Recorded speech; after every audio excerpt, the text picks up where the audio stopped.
Hi guys, James at Rampant Lion Reviews again for you today with another beer review. For this one we are going to stick to Sweden, but we're going to head a little bit north this time to Jämtland county, and we're going to return to a brewery who I haven't had anything from in quite a wee while. And this is only my second beer review involving this brewery here for you on the channel. And this beer is a little bit quirky actually, so I'm very curious to see what it has in store for us. So for this review then, we are going to go back to Revsunds Brewery, and we're having a taste of the Cloudberry Club Berliner Weisse, which comes in at 4.2% ABV. So as the name suggests, this one is a Berliner Weisse brewed with cloudberries. You don't see all that many cloudberry beers in Sweden actually, and it's kind of strange that, considering that this is really a kind of quintessentially Swedish or Nordic berry actually.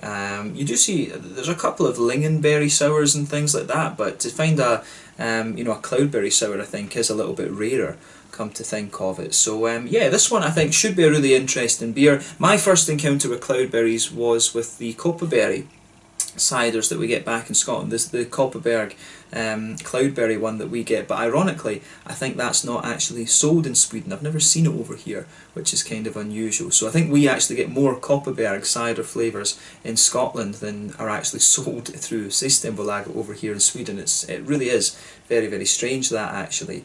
But yeah, definitely nice to return to Revsunds Brewery after a while. The last beer that I had from these guys was the Badass Black IPA, which turned out to be very, very nice actually. So hopefully this is another beer that follows in the same vein as that one. But as I said, very curious to see how this one turns out. Nice to try a cloudberry beer for what I think is the first time here on the channel, and I hope that you guys enjoy my take on this one as well. Let's see how we get on. So as always with my reviews, I'll tell you a little bit about the brewery before we taste the beer. If you want to get straight to the tasting, just fast forward. All the usual links are in the description below. That's the brewery website, the link to my other reviews that I've done from Revsunds Brewery before. No doubt we will add some more to that at some point in the near future. There's all the usual social media down there as well. If you want to see more reviews, do please consider subscribing to the channel. The whole channel of course has a geography based tagging system, so you can go into the homepage and search for beer based on country, city, state, county, prefecture, whatever it is you're interested in. Do check out the playlists of beers from different countries. There is one there for all the Swedish beers that I've reviewed for you. That's constantly being added to. And as always, please do get in touch and let me know some of the other beers and breweries that you guys would like to see me review. It's always great to hear from you guys that are watching the videos, and the support that you show the channel is hugely, hugely appreciated. So anyway, to tell you a little bit about Revsunds Brewery then, or Revsunds Brewery, however you want to call them. So Revsunds were founded originally in Revsund, which is where they take their name from, and you can find this town to the southeast of Östersund in Jämtland county, which is, it's a good bit kind of to the northwest of Stockholm, if you like. It's way up there. But the brewery was founded by Tommy Jonasson and Henrik Spansk back in 2016, and they started out life in a sauna building with just a very small 200-litre brew kit, but they soon bought new equipment and began brewing on the larger scale at Jämtland's brewery. Over the last few years they've continued to expand their capacity, and then in March of 2018 they opened their own brew pub in Pilgrimstad right next to Jämtland's brewery. I think they do have their own brewery now, which is down a little bit. I've heard that it's in Beke commune, but I've also seen Gelu, or Yelu, I'm not sure exactly how to pronounce it. I've also seen that listed as where they actually are situated, but I believe they are not brewing at Jämtland's brewery anymore. But in 2019 they started distilling spirits. Their gin is available through Systembolaget now as well, and they've got whisky in the barrels aging from 2020, so you will see some whiskies from these guys around late 2022, early 2023, something like that. Whisky, of course, you have to leave it in the barrels for three years, otherwise you're not allowed to legally term it whisky as far as I know. But yeah, it'll be interesting to try a couple of the whiskies from these guys when they come out. There's more and more distilleries opening up here in Sweden. I mean, it was always Spirit of Ven, Macmyra, and now you've got Box Distillery as well. I think there's a few others around at the moment, so it will be interesting to see what the Revsunds whiskies turn out like. But the beers from these guys are available nationwide through Systembolaget, and they've produced around 35 different types of beer these days according to Untappd. There's IPAs in there, there's black IPAs, there's stouts, there's a chili IPA, I think it's a habanero IPA to be specific, from these guys too. So they're not scared to have a go at different styles. There are a few other sour beers and things in there as well, but this is one that came out on the 1st of April 2020 through the local and Småskaligt assortment. And you know, when it was a Cloudberry beer, it really just piqued my interest because it's not something you see very often, and I am a big fan of Cloudberries actually. So yeah, as I say, very curious about this one. But that's all I'm really able to tell you about Revsunds Brewery for the moment, or Revsunds Brewery, however you want to call them.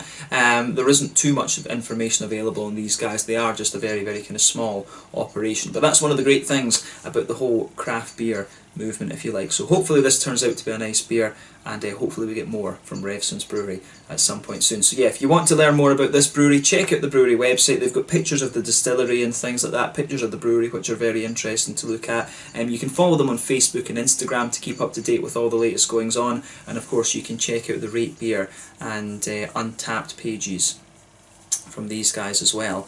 So yeah, let's have a go at this one then and see how we get on. I'll let you have a little look at the artwork before we open it up. So there you can see that is what a Cloudberry looks like. You know, it actually does just look like a kind of slightly different coloured, you know, not raspberry, more like a kind of blueberry or something. It's more of a kind of orangey, creamy sort of orangey, peachy type colour actually, the Cloudberry. But there you can see, there is the full label of the beer, the Cloudberry Club. This one comes in at 4.2% ABV, and as I told you, this one is a Berliner Weisse. There you can see, there is the Revsunds Brewery symbol there, Handwerksöl Jämtland, so basically homemade beer, handmade beer I guess you could say, from these guys. And it says, oh, they were established in 2016. For some reason I thought it said 2014 there. I wondered if my notes were wrong. But there you can see, there is the Revsunds Brewery bottle cap on this one. I'll just let that focus there. That's pretty nice. So yeah, let's get this guy out then and we'll get on with the tasting. I'm very, very curious to see how this beer is going to turn out. This, as I say, this came out on the 1st of April 2020 through the local and Småskaligt assortment in Systembolaget, and it really just caught my eye for two reasons. One was that I hadn't had something from Revsunds in a while, but the main reason was, you know, a Cloudberry Berliner Weisse. You don't see too many of these beers out there actually. I've been getting more and more into my sour beers recently. As I said, that's thank you to my very kind subscriber Chris Contreras, who's been sending me well, not for a wee while actually, but he was sending me a bunch of lambic beers from Belgium, which was great actually, and that really developed my sour beer taste, if you like.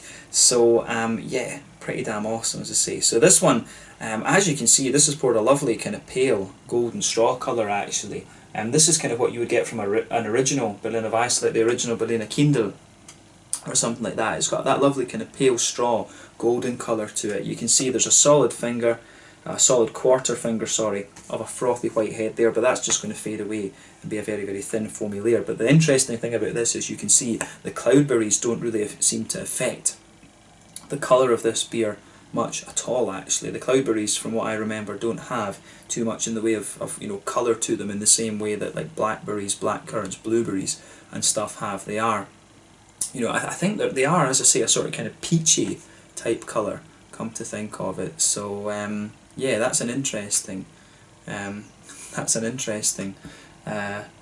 point to make about the cloudberries. They've got very, very nice flavour, but they're not the most brightly coloured of things actually. So yeah, nice looking beer this one. It looks typical as to what you would expect for a Berliner Weisse, but I think this beer really looks pretty damn nice. So yeah, not much to comment on the appearance of this one. It looks kind of pretty much as you would expect. So let's take a closer look at the aroma then and see how we get on with it.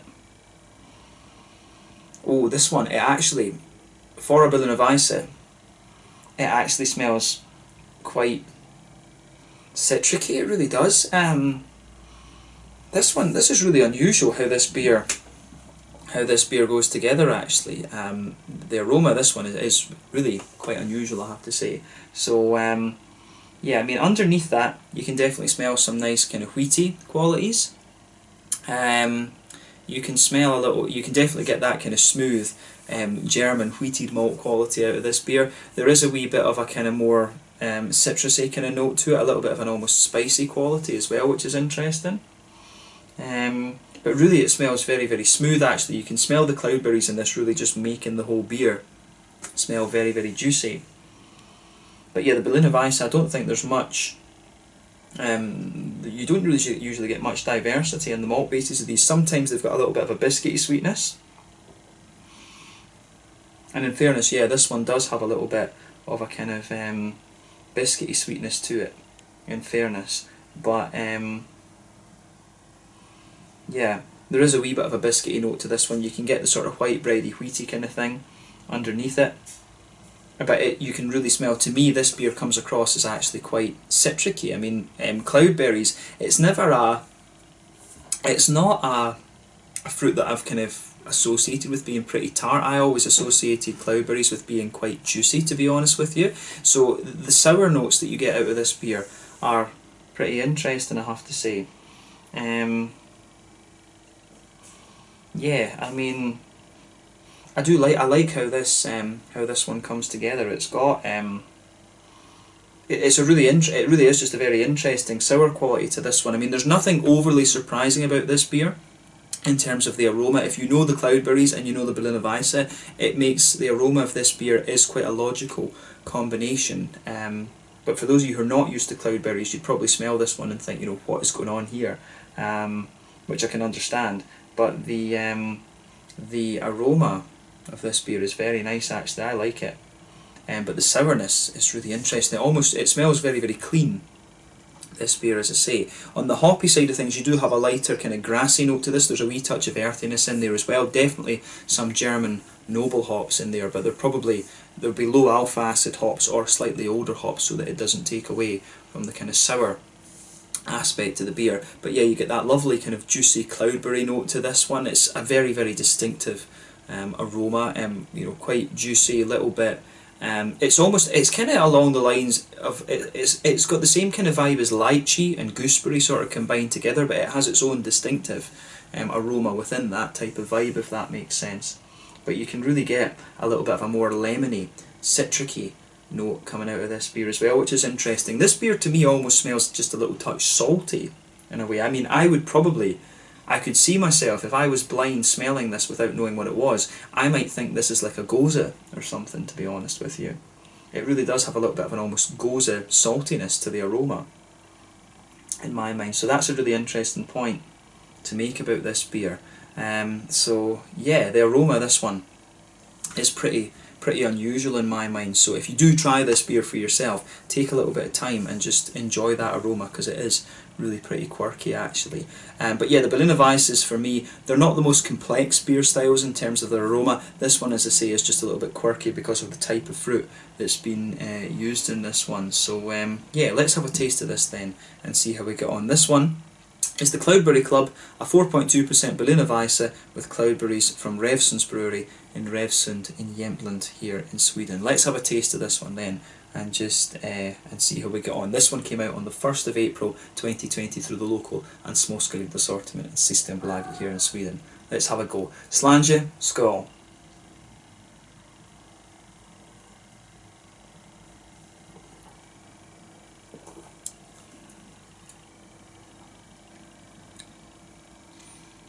Yeah, it's interesting that, I mean, the cloudberries, you get them, they come out a lot in the aftertaste, and these cloudberries actually strike me as being very, very light and also very juicy, actually. But then again, I mean, when you think, my first association with the cloudberries, of course, was the the cloudberry ciders from Kopparberg, so quite different, actually, in fairness.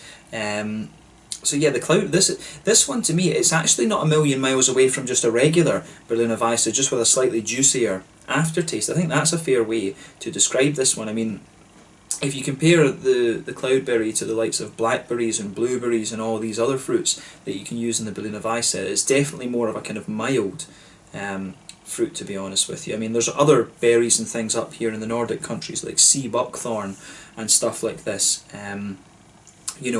There's a lot of other kind of things there. I'm not sure if Mikkeller and their Spontan series have a cloudberry Spontan. I need to look that up, actually. I know they've got a Lingon Spontan and a sea buckthorn Spontan, actually. I'd love to review those at some point. But yeah, this is a really This one, it's quite a juicy, I find this to be quite a juicy Berliner Weisse, which is not what I expected from it at all, actually.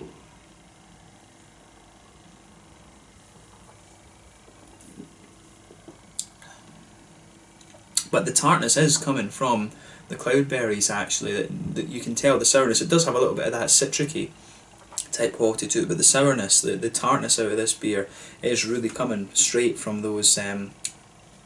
I think that some of it obviously will come from the lactobacillus or Brettanomyces or whatever kind of thing that they're actually using.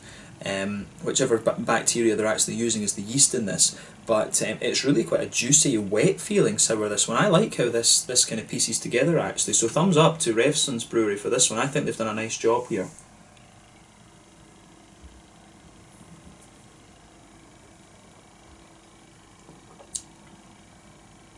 Yeah, this is nice. As I say, if you're into your big berry and juicy Berliner Weisses, this is quite different from the likes of the blackcurrant, the blueberries and stuff like this, so bear that in mind. This one's a bit more close to a kind of original, you know, sort of original Berliner Kindle type thing, actually. It is a little bit more in line with that, but it feels a little bit wetter because of the nature of the fruit that's involved with it.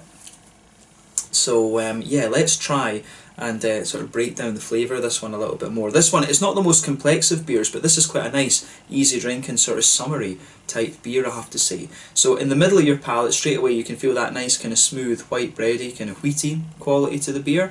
There is a wee teeny little bit of a biscuity note to this one, but really it's a straight up kind of smooth German type wheaty note there. If you go towards the back of the palate, it is a little bit of a, it is a little bit more, it's got a little bit of a kind of wheaty bite to it as well, which is interesting. But really the malt base in this one for me is very smooth. You can feel it sort of sweetening up a little bit as you go further into the aftertaste, and you do get a wee bit of a more kind of biscuity note out of this one, which is quite interesting.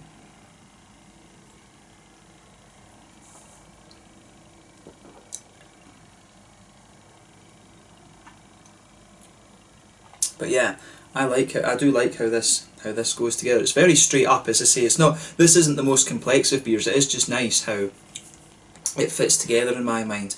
On the hoppy side of things, then, back corners of the palate, there is a wee touch of an earthiness there. I'm pretty sure there will be one of the German noble hops in here. It's probably an older hop that's, you know, lost a little bit of its potency. That's quite common to do in sours, but there is definitely a little bit of that sort of Hallertau, Tittnanger type light earthiness in there.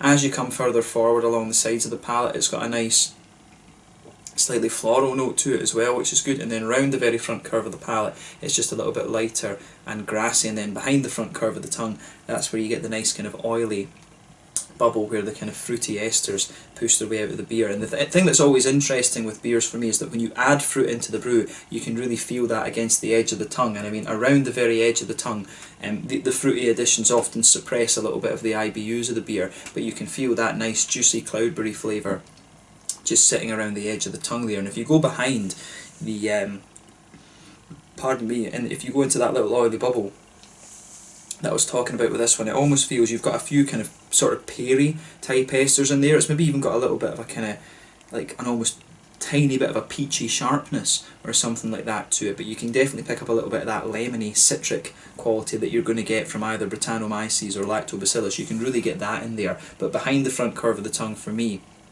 it is a little bit of a sort of peary ester that you get there, but then around the edge of the palate, that's where the kind of cloudberries are sitting in this one, although in fairness they do start to encroach over the front part of the tongue, which is quite nice.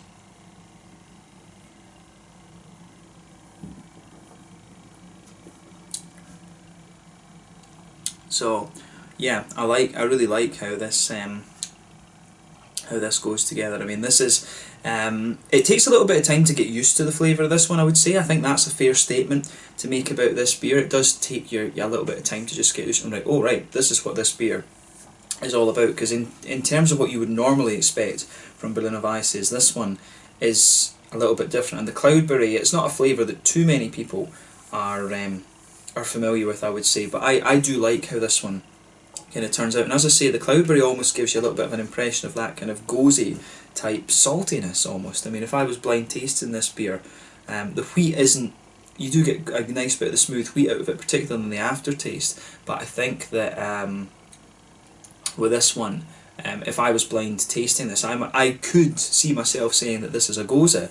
The cloudberries almost give you just a little, there is almost just a little bit of a saltiness to this beer, which is interesting. But you know, there's no salt listed in the ingredients here. It says vatten, kornmalt, vete, hjorton and humle. So you basically water, regular kind of malt there, wheat, hjorton is cloudberries, and then humle, which is hops. So yeah, that's this one is, as I say, kind of quite straight up. I'd be curious to know what hop it is they've used in this. Would it be Hercules, Pearl, or would it be, you know, just a straight up Hallertauer, Tittnanger, Mittelfrüh or something like that? But yeah, you do get, there's definitely a bit of a kind of German noble quality to this one. But yeah, straight up cloudberries around the edge of the tongue. There's a wee bit of a peary ester to this, and I think a wee bit of a peachy sharpness. You do have that typical citricy note to this one as well. But this is a really nicely done beer. Very different from other Berliner Weisses. It's nowhere near as juicy and kind of thick as you can get from this style, but I think this one is a little bit of a novelty, and you should kind of regard it as such. I think they've done a nice job of this. So thumbs up to Revsunds Brewery for this. They've pulled off quite an interesting beer in my opinion. So yeah, it'd be cool to see them do one with like sea buckthorn and lingonberries or something, you know. It'd be cool to see them expand their Berliner Weisse range a little bit over the next wee while. But yeah, mouthfeel then.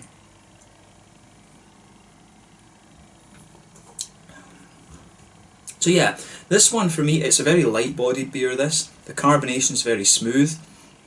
It's not really got a real, it's really not got much of a crispness to it in fairness, which is interesting.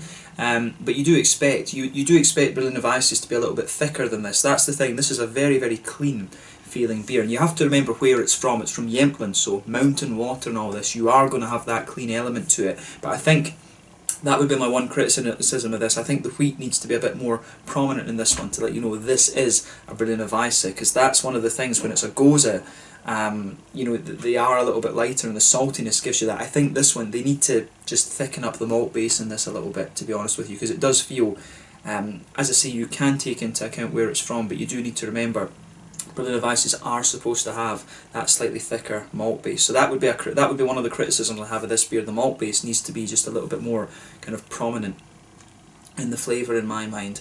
So yeah, on the hoppy side of things, I mean, I think this is your pretty standard Berliner Weisse. I think maybe 15 IBUs out of the beer if you're lucky. When you take it in, it's got a little bit of a kind of sharp puckering sort of thing. You've got that typical citricy note, but then the front edge of your tongue really juices up and you get the lovely cloudberry flavours out of this.